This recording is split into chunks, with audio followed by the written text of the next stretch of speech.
Memphis, Tennessee, home of the blues and birthplace of rock and roll, also happens to be the home of Raptors head coach Nick Nurse's favorite record store, and we're taking you record store shopping with him. Oh, this is unbelievable. What do they have this for? What do they have this for? They're not supposed to have this.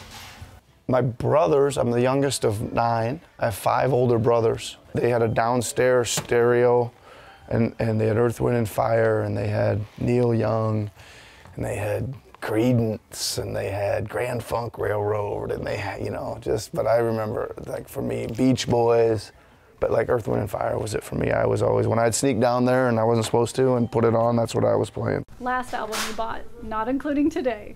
Well, I bought about 6 yesterday. Does that count? What were they? I brought Sealed, Around the World in the Day by Prince. It had never been opened. I bought John Prine Live. I bought Thelonious Monk Live in Paris, 1969. I bought Muddy Waters and the Rolling Stones Live at the Checkerboard Lounge in Chicago. Those were the 5 I bought. Good collection, right? What is the holy grail record for you? Everyone has one that they're trying to look for.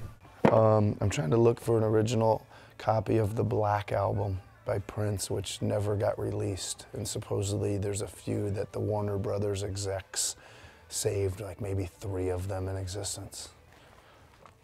I don't even know. I mean, it's kind of weird. I probably wouldn't be able to open it. I don't even know what's on it. Look at this. Pretty cool, right? So we're in Memphis because you actually mentioned to me once how Memphis Music is your favorite record store on the road. Do you remember the first time you came in here?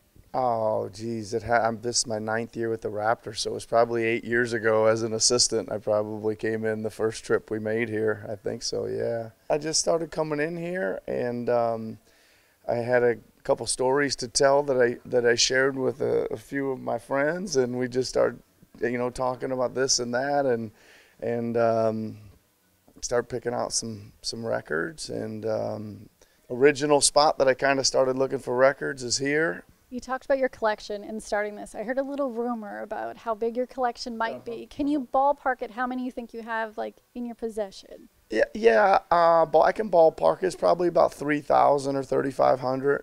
I did a lot of little, you know, buying here and there, but I did buy a rather sizable jazz collection from a well-known Torontonian. And I thought it was good to get him to a good home, and I kind of snuck in there and got a really big part of my collection came from that.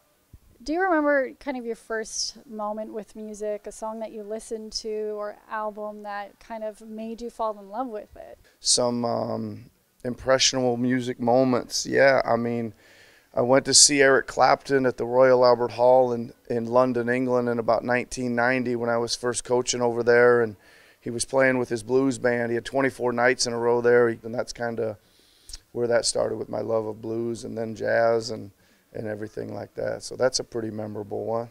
So we've seen you on these great social viral photos of you with your guitar coming off the plane or playing a piano in the middle of Florida, some hotel.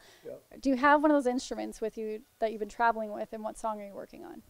Yeah, I have them both. I have both. I take a keyboard and I have a little travel guitar. That's what you see over my back. It's pretty cool. It builds into kind of a full-bodied guitar without anything in the middle. It's kind of neat, lightweight. Yeah, I'm working on a bunch of stuff. Wonderful Tonight by Clapton, Wish You Were Here, Pink Floyd, John Lee Hooker, Boom Boom. So those on that, and then on piano, I'm doing one of the Arkells new ones. I really love the Arkells new one called A Little More. It's a story about their keyboard player Tony. I'm working on my 7,000th version of Purple Rain on the piano. I found another little a little obscure recording of before it was like a 1983 recording before it was even out. It was like Prince messing around on the piano singing it, and there was a recording, and then I had somebody at the University of Toronto transcribe the notes for me, so that I'm working on that. That's amazing. And I know when people are hearing this, they're probably yelling at the TV, like, ask them about the Raptors roster rotation. But I'm not going to, because we're actually going to talk about something, you know, bigger than basketball. It involves basketball music. It's the Nick Nurse Foundation. almost 2 years ago. It'll be in March. You launched it. Yeah. When you kind of were drawing the blueprints about this, and I know you have the 3 pillars of literacy, Yep. sports, and music, Yep. what were your hopes for it at the beginning? Well, I think the beginning it started just because we had all the success with the championship run, and it felt like I was given this amazing platform to get out and do some good in the community. So just trying to get out, raise money, get it back in the community in Toronto.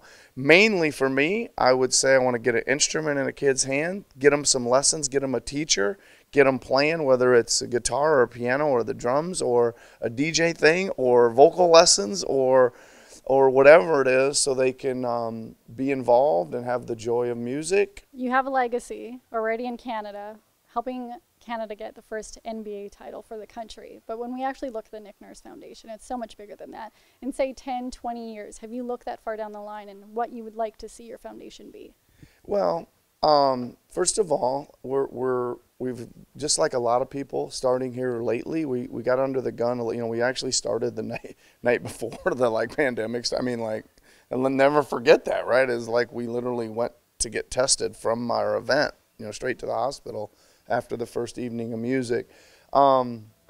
Yeah, I mean, five years from now, I want some of these kids that we've put music instruments in their hand, I want them to come back on band, and I want to take them out to the Bud stage, and I want them to let them play in front of a sold-out crowd, things like that. And again, give them scholarships so they can see a track through education and music through university, and hopefully some of those people become teachers and give back again, and just makes the whole circle go round.